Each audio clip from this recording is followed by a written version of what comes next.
সবাইকে আমন্ত্রণ আন্তর্জাতিক সংবাদে। শুরুতেই জানাবো হাতে থাকা সংবাদ শিরোনাম। শুরুতেই জানিয়ে দিব হানিয়াকে কাতারে দাফন করা হচ্ছে। এদিকে তুরস্ক ও পাকিস্তানে একদিনের শোক ঘোষণা। এরপর জানিয়ে দিব হামলার ভয়ে ইসরায়েলে আন্তর্জাতিক ফ্লাইট বাতিলের হিড়িক। আরও জানিয়ে দিব দিল্লিতে বোমা হামলায় স্কুল উড়িয়ে দেওয়ার হুমকি। আর সর্বশেষ জানিয়ে দিব রুশ কারাগার থেকে মার্কিন সাংবাদিক গার্সকোভিচের মুক্তিতে সহকর্মীদের বাঁধ ভাঙা উচ্ছ্বাস। এতক্ষণ জানাচ্ছিলাম সংবাদ শিরোনাম, এবার থাকবে বিস্তারিত। তবে বিস্তারিত খবরে যাওয়ার আগে আপনাদের কাছে অনুরোধ, যারা এখনো আমাদের ইউটিউব চ্যানেলটি সাবস্ক্রাইব করেননি তারা দ্রুতই সাবস্ক্রাইব করবেন এবং ভিডিওটি ভালো লাগলে অবশ্যই লাইক কমেন্টস করে আমাদের সাথেই থাকবেন। হানিয়াকে কাতারে দাফন করা হবে। আর এদিকে তুরস্ক ও পাকিস্তানে একদিনের শোক ঘোষণা। ইরানের তেহরানে গত বুধবার হামলায় নিহত হামাসের শীর্ষ নেতা ইসমাইল হানিয়াকে আজ শুক্রবার কাতারে জানাজা শেষে দাফন করা হবে। হানিয়া হত্যাকাণ্ডে ইসরায়েলকেই দায়ী করছে হামাস। ওই ঘটনায় মধ্যপ্রাচ্যে আঞ্চলিক যুদ্ধ বেঁধে যাওয়ার আশঙ্কা জোরালো হয়েছে। এদিকে হানিয়ার সম্মানে আজ একদিনের শোক ঘোষণা করেছে তুরস্ক ও পাকিস্তান। হামাসের রাজনৈতিক শাখার প্রধান ইসমাইল হানিয়া ফিলিস্তিনি স্বাধীনতাকামী সংগঠনটির একই শাখার অন্য সদস্যদের পাশাপাশি কাতারের রাজধানী দোহায় থাকতেন। কাতারের ইমাম মোহাম্মদ বিন আব্দুল ওয়াহাব মসজিদে জানাজা শেষে ইসমাইল হানিয়াকে রাজধানীর দোহার ভিতরের লুইস এলাকার একটি কবরস্থানে দাফন করা হবে। কাতার ভিত্তিক সংবাদ মাধ্যম আল জাজিরা জানায়, দাফন অনুষ্ঠানকে সামনে রেখে গতকাল বৃহস্পতিবার বিকেলে তেহরান থেকে হানিয়ার মরদেহ কফিনে দোহায় এসে পৌঁছেছে। হামাস জানিয়েছে, জানা যায় আরব ও ইসলামিক দেশগুলোর নেতারা ছাড়াও সাধারণ জনগণ ও ফিলিস্তিনি গোষ্ঠীগুলোর প্রতিনিধিরা অংশ নেবেন। ইরানের বিপ্লবী গার্ড বাহিনী বলছে, তেহরানের হামলায় হানিয়া ছাড়াও তার একজন দেহরক্ষী নিহত হয়েছেন। গত মঙ্গলবার ইরানের নবনির্বাচিত প্রেসিডেন্ট মাসুদ পেজেশকিয়ানের শপথ গ্রহণ অনুষ্ঠানে অংশ নিতেই হানিয়া তেহরানে এসেছিলেন। হানিয়া হত্যাকাণ্ডে হামাস ছাড়াও ইরান ও অন্যান্যরা ইসরায়েলকেই দায়ী করলেও দেশটি এই বিষয়ে এখনও সরাসরি কোনো মন্তব্য করেনি। এদিকে বৈরুতের দক্ষিণ উপকণ্ঠে এক হামলায় ইসরায়েল হামাসের সঙ্গে সংশ্লিষ্ট লেবাননের সশস্ত্র গোষ্ঠী হিজবুল্লাহর কমান্ডার ফুয়াদ শুকুরকে হত্যা করার মাত্র কয়েক ঘন্টা পর তেহরানে হানিয়ার উপর ওই হামলা চালানো হয়েছে। গাজায় ইসরায়েলের চলমান যুদ্ধ, সিরিয়া, লেবানন, ইরাক ও ইয়েমেনে ইরাক সমর্থিত সশস্ত্র গোষ্ঠীগুলোর মধ্যে উত্তেজনা ছড়িয়েছে। হানিয়া হত্যার সাম্প্রতিকতম ঘটনাটি আঞ্চলিক এই উত্তেজনা আরও উস্কে দিয়েছে। ইসমাইল হানিয়াকে আজ দাফনের আগে গতকাল তেহরানে তার প্রতি শেষবারের মতো শ্রদ্ধা জানান শোকার্ত হাজারো মানুষ। সেখানে অনুষ্ঠিত জানাজা পরিচালনা করান ইরানের সর্বোচ্চ নেতা আয়াতুল্লাহ আলী খামিনি। হানিয়ার হত্যাকাণ্ডের কঠোর জবাব দেওয়ারও হুঁশিয়ারি দিয়েছেন তিনি। এদিকে নিহত হামাস নেতার সম্মানে আজ একদিনের শোক ঘোষণা করেছে তুরস্ক ও পাকিস্তান।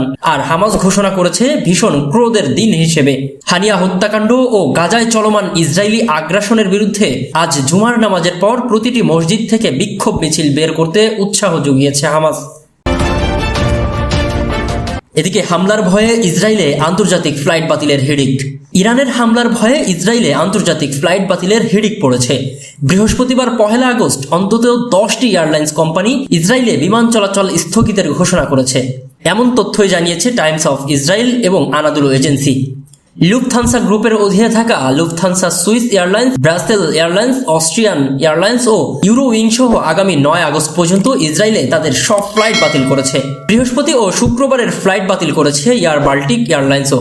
ফ্লাইট বাতিলের তালিকায় আছে এয়ার ইন্ডিয়া, ডেল্টা ফ্লাই দুবাইয়ের মতো কোম্পানিও। এর আগে বুধবার ক্রমবর্ধমান নিরাপত্তা উদ্বেগের কারণে 3টি মার্কিন ও একটি ব্রিটিশ এয়ারলাইন্স ইসরায়েলে তাদের ফ্লাইট বাতিল করে। তবে ইসরায়েলের দাবি তাদের আকাশপথ সম্পূর্ণ নিরাপদ।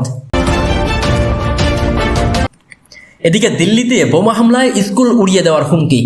ভারতের দিল্লির বৃহত্তর কৈলাস এলাকার একটি স্কুল বোমা হামলায় উড়িয়ে দেওয়ার হুমকি দেওয়া হয়েছে। ইমেইলের মাধ্যমে এই হুমকি দেওয়া হয়েছে বলে জানা গেছে।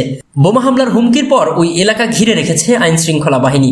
তবে ঘটনাস্থলে সন্দেহজনক কিছুই খুঁজে পাওয়া যায়নি বলে জানিয়েছে স্থানীয় পুলিশ।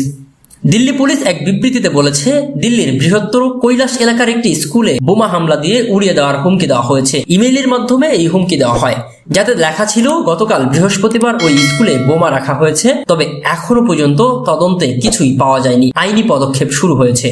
বিবৃতিতে আরো বলা হয়েছে, দক্ষিণ দিল্লির সামারফিল্ড জিকেতে একটি ভুয়া বোমা হামলার হুমকি দেওয়া হয়েছে। তবে তল্লাশিতে কিছু পাওয়া যায়নি। স্কুলটি খালি করেও তল্লাশি চালানো হয়। দিল্লি এনসিআরের 1.5 শতাধিক স্কুল একই ধরনের ইমেইল পাওয়ার কয়েক মাসের মধ্যে এই বোমা হামলার হুমকি এলো। হাঙ্গেরির রাজধানী বুদাপেস্ট থেকে এই ইমেইল পাঠানো হয়েছে বলেও সন্দেহ করা হচ্ছে। দিল্লি পুলিশের একজন কর্মকর্তা জানিয়েছেন, এসব ইমেইলের আইপি ঠিকানা বুদাপেস্টে শনাক্ত করা হয়েছে এবং দিল্লি পুলিশ দ্রুতই আরও তদন্তের জন্য হাঙ্গেরির কর্তৃপক্ষের সঙ্গে যোগাযোগ করবে। এদিকে রুশ কারাগার থেকে মার্কিন সাংবাদিক গার্সকোভিচের মুক্তিতে সহকর্মীদের বাঁধ ভাঙা উচ্ছ্বাস। বন্দি বিনিময় চুক্তির আওতায় রাশিয়ার কারাগার থেকে যুক্তরাষ্ট্রের ওয়াল স্ট্রিট জার্নালের পত্রিকার সাংবাদিক ইভান গার্সকোভিচ মুক্তি পাওয়ার পর তার সহকর্মীরা বাঁধ ভাঙা উল্লাস উচ্ছ্বাস প্রকাশ করেছেন। রাশিয়া ও পশ্চিমা দেশগুলোর মধ্যে স্নায়ুযুদ্ধের পর সবচেয়ে বড় বন্দি বিনিময় হয়েছে। এর আওতায় উভয় পক্ষের মোট 26 জন মুক্তি পেয়েছেন। তাদের মধ্যে সাংবাদিক গার্সকোভিচও আছেন। তিনি ইতোমধ্যে যুক্তরাষ্ট্রে ফিরেছেন। গার্সকোভিচকে গত বছর গ্রেফতার করেছিল রাশিয়া। গুপ্তচর ভিত্তিক অভিযোগে তাকে 16 বছরের কারাদণ্ডও দেওয়া হয়েছিল। গার্সকোভিচ মুক্তি পাওয়ার পর ওয়াল স্ট্রিট জার্নালের প্রধান ডিজিটাল সম্পাদক গ্রেন ম্যাকার্থি বলেন, তার সহকর্মী রাশিয়ার কারাগার থেকে মুক্তি পাওয়ায় তারা সবাই আনন্দ উচ্ছ্বাসে ফেটে পড়েন। বিবিসির নিউজ আওয়ারকে গ্রেন ম্যাকার্থি বলেন, গার্সকোভিচের মুক্তির খবর শুনে ওয়াল স্ট্রিট জার্নালের বার্তাকক্ষ বাঁধ ভাঙা আনন্দে উল্লাসে ছড়িয়ে পড়ে। গ্রেন ম্যাকার্থি আরও বলেন, এটি তাদের জন্য সবচেয়ে চমৎকার একটি মুহূর্ত। তারা সবাই ভীষণ রকমের উচ্ছ্বসিত। গার্সকোভিচকে মুক্ত দেখে তাদের হৃদয় আনন্দে উদ্বেলিত। গ্রেন ম্যাকার্থি বলেন, গার্সকোভিচ 16 মাসের পুরোটা সময় ধরে তাদের জন্য অনুপ্রেরণা হিসেবে কাজ করেছেন। তিনি খুব কঠিন পরিস্থিতির মধ্যে মানসিক ও শারীরিকভাবে শক্তিশালী থেকেছেন। গ্রেন ম্যাকার্থি বলেন, গার্সকোভিচের মুক্তির ব্যাপারে তারা সবাই আশাবাদী থাকার চেষ্টা করেছেন। তবুও গতকাল তাদের জন্য ছিল একটি চরম উদ্বেগ উৎকণ্ঠার দিন, কারণ তারা এমন খবর জানার অপেক্ষায় ছিলেন যে গার্সকোভিচ সত্যি রাশিয়ার কারাগার থেকে মুক্ত হয়েছেন। আর এই ধরনের পরিস্থিতিতে শেষ মুহূর্তে কি হয় তা নিয়ে সবার মধ্যে স্নায়ু চাপ থাকে। তার মুক্তি দেখতে পারাটা সত্যি বিস্ময়ের ব্যাপার।